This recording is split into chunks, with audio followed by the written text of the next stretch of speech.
it's quite an insane experience. I have no idea how they came up with this. I wish I had bought more. Yeah, if I ever come across more of these, I'm definitely picking up multiples. So, oh my god, that's amazing. One more.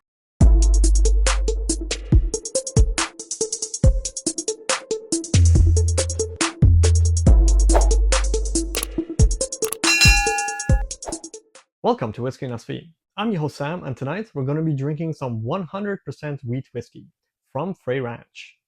So, as you know, I'm a huge fan of Frey Ranch. They are a small distillery that do grain to glass products in northern Nevada, so a couple of hours drive from Lake Tahoe, in a place called Fallon, Nevada. The name of the town is called Fallon.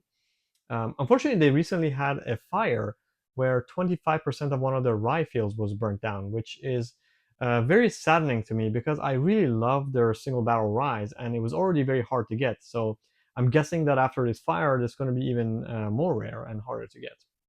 So what's really cool about Frey Ranch is that they do everything there at the farm. They grow the grains, they harvest it, they distill them, and they put them in barrels. They age them at the farm, and then they finally even bottle them at the farm. So the product you get is 100% the result of a sustainable environmental sort of like business that puts out amazing products. So as you may know, Frey Ranch puts out a whole bunch of different products. Of course, the bourbon and the rye are by far their most common products. But if you are a super nerd about them like I am, then you probably know that they also have a American single malt, which is smoked. They have a quad malt, which is a combination of all of their stuff. They also have an oat product, which is super cool. And of course, they have the 100% wheat whiskeys. And these 100% wheat whiskeys, the first release was this small one, which came in a 375 milliliter bottle, and it's a 6-year, 6-month product, which was basically watered down at 50%. So it's not a single barrel product, although it's a single grain product, meaning that it's 100% wheat whiskey and no other grains. But I was a little bit underwhelmed by this one, to be honest, compared to well their other products, which I thought were super amazing. But recently, they put out this 100% wheat whiskey single barrel, and this is a whole different beast. I think when this came on their website, I wasn't really sure about it, and I didn't purchase one. But then I think it sold out in 5 minutes. One of our friends did manage to get it, and when he tried it, he said, "Wow, this is so different. It's like cake in a glass." And the flavor profile is nothing like this old product that they put out at 50%. So we managed to source this from somewhere near Northern California, close to the Nevada border. I don't exactly know how or where. Well, one of our friends did a group order, and then another one of our friends went and picked it up from there. Anyways, we got lucky enough that I did manage to get this bottle and a backup. So I want to do a quick review just to give you an idea of whether if you ever come across one of these 100% wheat whiskey, is it worth picking up? All right, so I'm going to pour a little bit into each. By the way, I'm not going to do a blind because I think this product is so different. These are completely different animals. There's just no point doing, a blind here.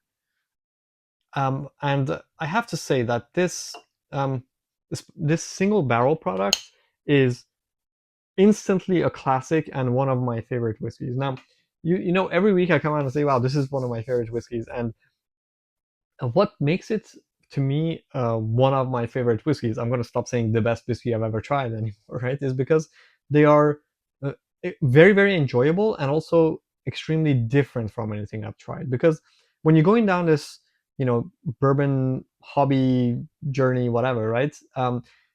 What I appreciate is not to just get like the best in one dimension, but also to just try different dimensions, right? And as I was saying, like the RB27, the Redbreast 27, gives me that type of experience. It's some experience that's extremely enjoyable along a dimension that I've never tried before.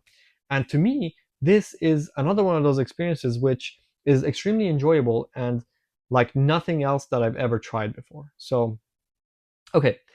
So I think I'm going to start by the what I call the more mainstream. Even this is not actually very easy to get. You can see that they didn't have enough of it, so they actually bottled it at 375, and they sold it for about 55 or $60, and it's still pretty much sold out pretty quickly. This is not something you can find very easily. But let's go for the nose and kind of explain what this is like. Okay, so if you've had wheated bourbons, this will remind you of a wheated bourbon, even though it has no corn in it. A lot of the sweet, not sweet, but yeah, I would say like sweet, but mostly like fruity aromas that come from a wheated whiskey, like a Weller 107 or whatever. I think they come from the wheat. Wheat is usually put in a bourbon to kind of mellow it out, to give it a little bit of a well-rounded, sweet, fruity character. And for sure, smelling this, it does remind me of a more floral and fruity type of experience. It's really a beautiful nose. You could even mistake this for a more fruity, I guess, Scotch whiskey. Maybe a grain Scotch whiskey, though. It's really nice on the palate. Yeah, it's definitely a great whiskey. I mean, um, even though it's only at 50%, it's quite mouth coating.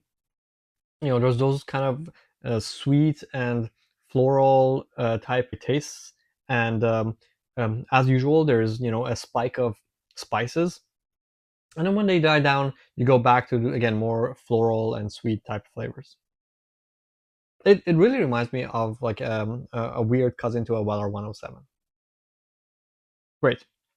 Okay. Great, but nothing unique. If you ask me, like, do you want a backup of this? At the moment, I would say no. Okay, let's go to this one.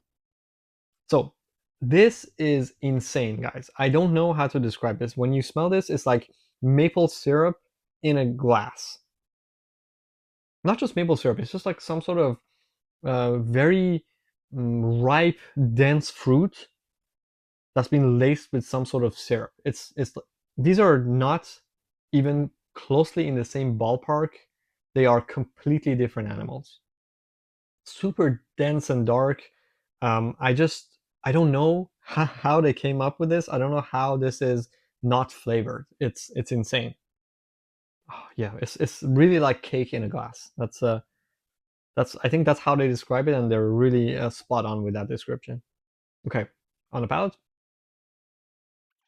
Interestingly, this is no slouch. When it hits your palate, it comes with a thunder. There's a lot of spicy and concentrated, sort of sweet slash fruity type notes that just like explode and makes your mouth water.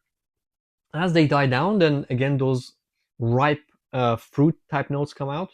Um, they remind me of maybe um, maybe really super ripe plums and peaches that have been mingled together and just left to stew for a while, mixed with like some sort of syrup, maybe even like really dark honey or something like that.